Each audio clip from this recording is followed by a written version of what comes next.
Hi friends, welcome back to our story world. Chandamama కథల్లో ఇవాళ మీరు వినబోతున్న కథ మాచిరాజు కామేశ్వరరావు గారు రాసిన స్నేహధర్మం అనే కథ. మరి కథలోకి వెళ్ళిపోదామా? భూపతికి బోలెడంత పొలము, పెద్ద ఇల్లు ఉన్నాయి. అతని ఏకైక పుత్రుడు గజపతి. ఒకసారి తండ్రి కొడుకులిద్దరూ రాజధానిలో జరిగే ఉత్సవాలు చూడటానికి వెళ్ళాడు. 2 రోజుల పాటు నగర వైభవాన్ని, ఉత్సవాల సంరంభాన్ని చూసి 3వ రోజు ఒక పెద్ద భవంతి ముందుకు వచ్చి, నగరంలో అలాంటి భవంతి మరొకటి లేదనుకున్నారు. అది ఎవరిదని దారిన పోయేవాడిని అడిగితే మాణిక్యవర్మ అనే ధనవంతుడని తెలిసింది. నాతో బంగారం పంచుకున్న మాణిక్యవర్మ కారు కదా అని భూపతి గొణిగాడు. గజపతికి ఆ మాట వినబడింది. ఎవరు నీతో బంగారం పంచుకున్న మాణిక్యవర్మ అని అతని తండ్రిని అడిగాడు. అప్పుడు భూపతి ఇలా చెప్పాడు. చిన్నతనంలో భూపతి బొత్తిగా దిక్కులేనివాడు. ఎవరికి పడితే వారికి చిల్లర పనులు చేసి పెట్టి వాళ్ళు ఇచ్చే డబ్బులతో పొట్ట పోసుకునేవాడు. మాణిక్యవర్మ భూపతికి మంచి స్నేహితుడు. ఊరి చివర పాడుబడిన భవనం ఒకటి ఉండేది. అది ఒక జమీందారుది. పిడుగుపడి కూలిపోయింది. జమీందారు కుటుంబం అంతా చచ్చిపోయారు. ఒక జమీందారు తండ్రి మాత్రం బ్రతికాడు. అతను ఆ సమయంలో ఊళ్ళో లేడు. తిరిగొచ్చి జరిగింది చూడగానే అతనికి మతిపోయింది. ఆ వృద్ధుడు తర్వాత కొంతకాలం బతికాడు. ఎప్పుడైనా ఊళ్ళోకి వచ్చి కుర్రవాళ్లతో మీకు బంగారం కావాలరా అని గట్టిగా కేకలు పెట్టేవాడు. అతన్ని చూసి కుర్రవాళ్లు భయపడేవారు. ఒక్కోసారి దూరం నుంచి అతని మీద రాళ్లు వేసేవాళ్లు. భూపతి, మాణిక్యవర్మ మాత్రం ఆ పిచ్చివాడి పట్ల స్నేహంగా ఉండేవాళ్లు. అప్పుడప్పుడు ఆ కూలిపోయిన భవనానికి వెళ్లి ముసలివాడితో కబుర్లు చెప్పేవాళ్లు.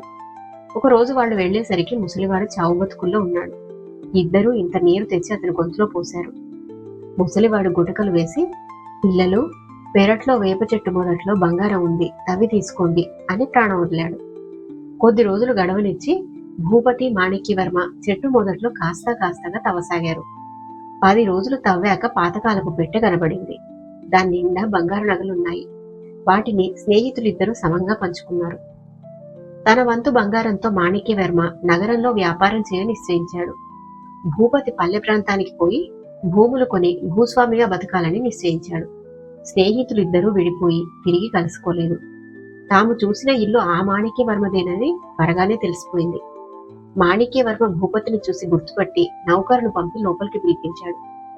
తండ్రి కొడుకులిద్దరూ ఇల్లంతా తిరిగి చూసి అమిత ఆశ్చర్యపడ్డారు. గజపతికి ఆ ఇంటి వైభవం చూశాక తండ్రి మీద చాలా కోపం వచ్చింది. నాన్న, నువ్వు నాకు తీరని అన్యాయం చేశావు. నువ్వు కూడా వ్యాపారం చేసి ఉంటే మనం కూడా ఇంత హాయిగానూ ఉండు. మన జీవితం తలుచుకుంటే రోత పుడుతోంది అంటూ బయటికి వెళ్ళిపోయాడు. కొడుకు చేత అంత మాట అనిపించుకున్నందుకు భూపతి బాధపడ్డాడు. మాణిక్యవర్మ అతన్ని చూసి అలా ఉన్నావేం అని అడిగితే భూపతి తన కొడుకు అన్న మాట చెప్పాడు.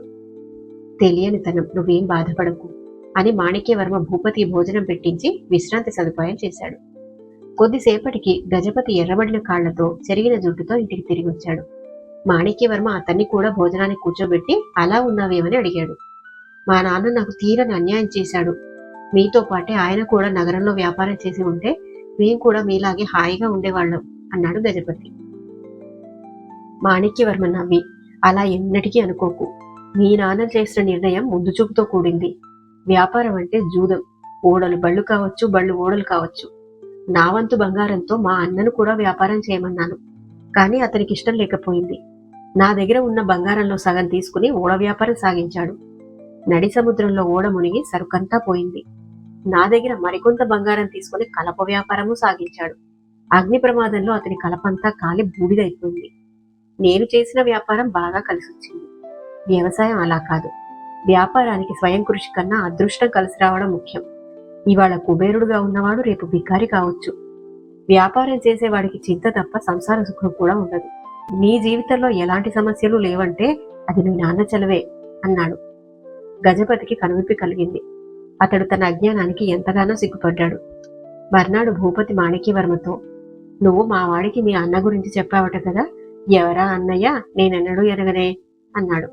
నీ పట్ల స్నేహధర్మాన్ని బట్టి ఒక చిన్న కట్టుకథ అల్లి చెప్పాను. మీ వాడి మనసు మారినట్టే ఉంది అన్నాడు మాణిక్యవర్మ నవ్వుతూ. అది కథ. ఈ కథ కనుక మీకు నచ్చినట్టయితే ఒక లైక్ వేసుకోండి. మరిన్ని మంచి కథల కోసం నా ఛానల్ని సబ్స్క్రైబ్ చేసుకోండి. Thank you.